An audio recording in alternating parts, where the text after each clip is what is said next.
If you only knew the power of the dark side, it is your destiny.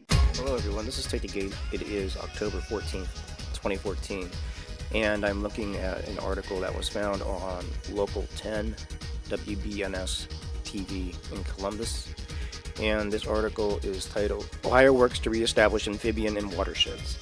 This article is one of a few that are talking about the hellbender salamander, and the hellbender has been an endangered species here in Ohio, and as many of you well know, Ohio has undergone a transformation through having the oil and gas company come in with the direction of ODNR that enables it to utilize techniques in fracking using multiple different chemicals that they do not have to disclose thanks to the Safe Water and Drinking Act. They were grandfathered in thanks to Halliburton CEO, or former Halliburton CEO and Vice President Dick Cheney when he was in office with George W. Bush as Vice President.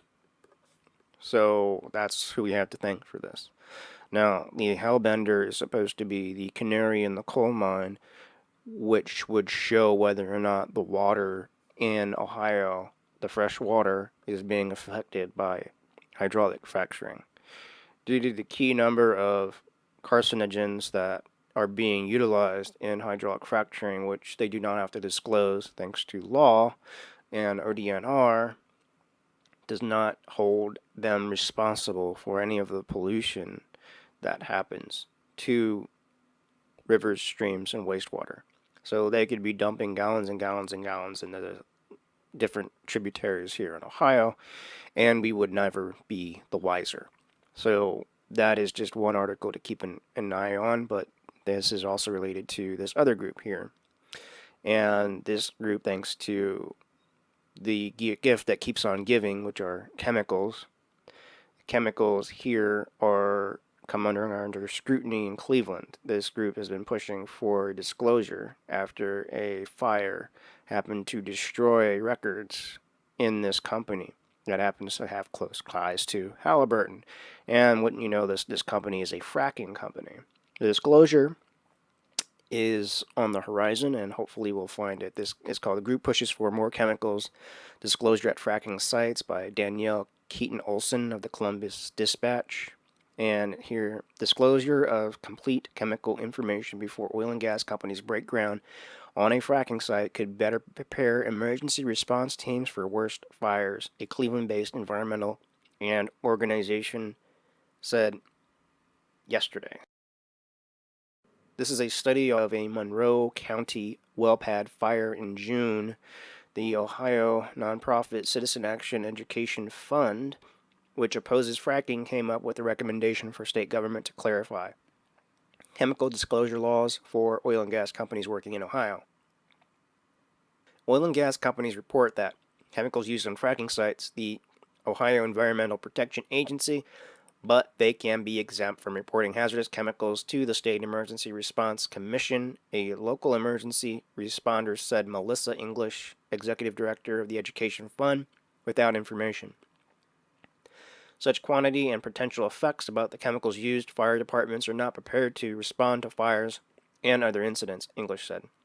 Departments of Natural Resources spokeswoman Bethany McCorkle said that Statoil, the company operating the Monroe County well, provided chemical information in material safety data sheets, so MSDS sheets, required by law here in Ohio and online before the company began drilling. Statoil's chemical information is listed on ODNR's website under its chemical supplier name, Halliburton, but the information provided does not specify where chemicals are being used. McCorkle said providing locations and quantities of chemicals used on site may be counterproductive because oil and gas companies are constantly changing the quantity of the chemicals used.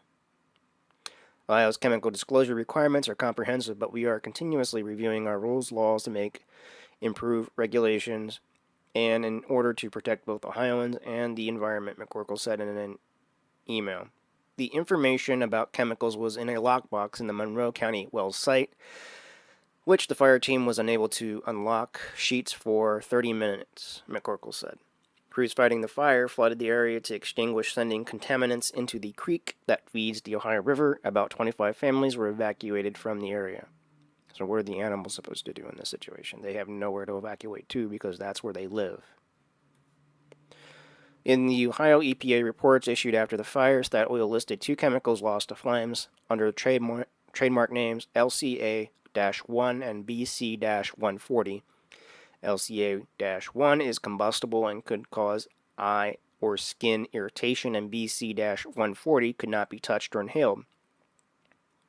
Halliburton does not appear to list it as a chemical used on ODNR's website. Frackfocus.org does not list it either, LCA-1 or BC-140 on its report for the Monroe County well. Neither ODNR nor Statoil responded as to whether these chemicals have different names. Isn't that cute? Perhaps the fire departments had known exactly what chemicals were on site and what in volume before the fire had happened. Maybe we wouldn't have to have 70,000 fish killed or the fire that would continue to burn for 9 days, said Nathan Rutz, campaign organizer for Ohio Citizen Action in Cleveland. So this education fund is planning to push Ohio lawmakers to require all oil and gas companies to directly report all chemicals used on fracking sites before they can begin drilling, and repeal exemptions for oil and gas companies from Emergency Response Commission right to know laws. So that is what's been happening here in Ohio. And on another side note, I will show you this. So this is about the AstroTurf your child is playing on. So the gift that keeps on giving, chemicals, pollution. This is about chemical pollution of benzene being in AstroTurf on playgrounds. So this is by Hannah Rappleye, and it's how safe is your artificial turf that your child plays on. So what you see your child running on in a track and field, yeah, it's rubber from tires, old tires, and they have to maybe be treated with benzene. Benzene is a carcinogen, cancer-causing chemical, and children of all ages are playing on them and falling down on them, and this is getting into their lungs, their skin, so on, just like hydraulic fracturing. So I am going to just scroll down. I'm not going to read this, but I will leave a link in the description in the comments below. There is a video also for this that you can watch. I don't know whether this is 100% proven, but I wouldn't put it past them to push this onto the American public to weaken their immune systems and make them sick so that somebody down the road can make more money off of them as they get sick.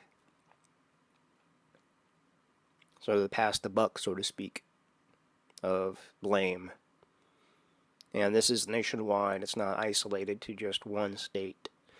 So I will let you all see this and read it for yourselves. This is Take the Gate. Please comment, rate, and subscribe. Thank you for watching.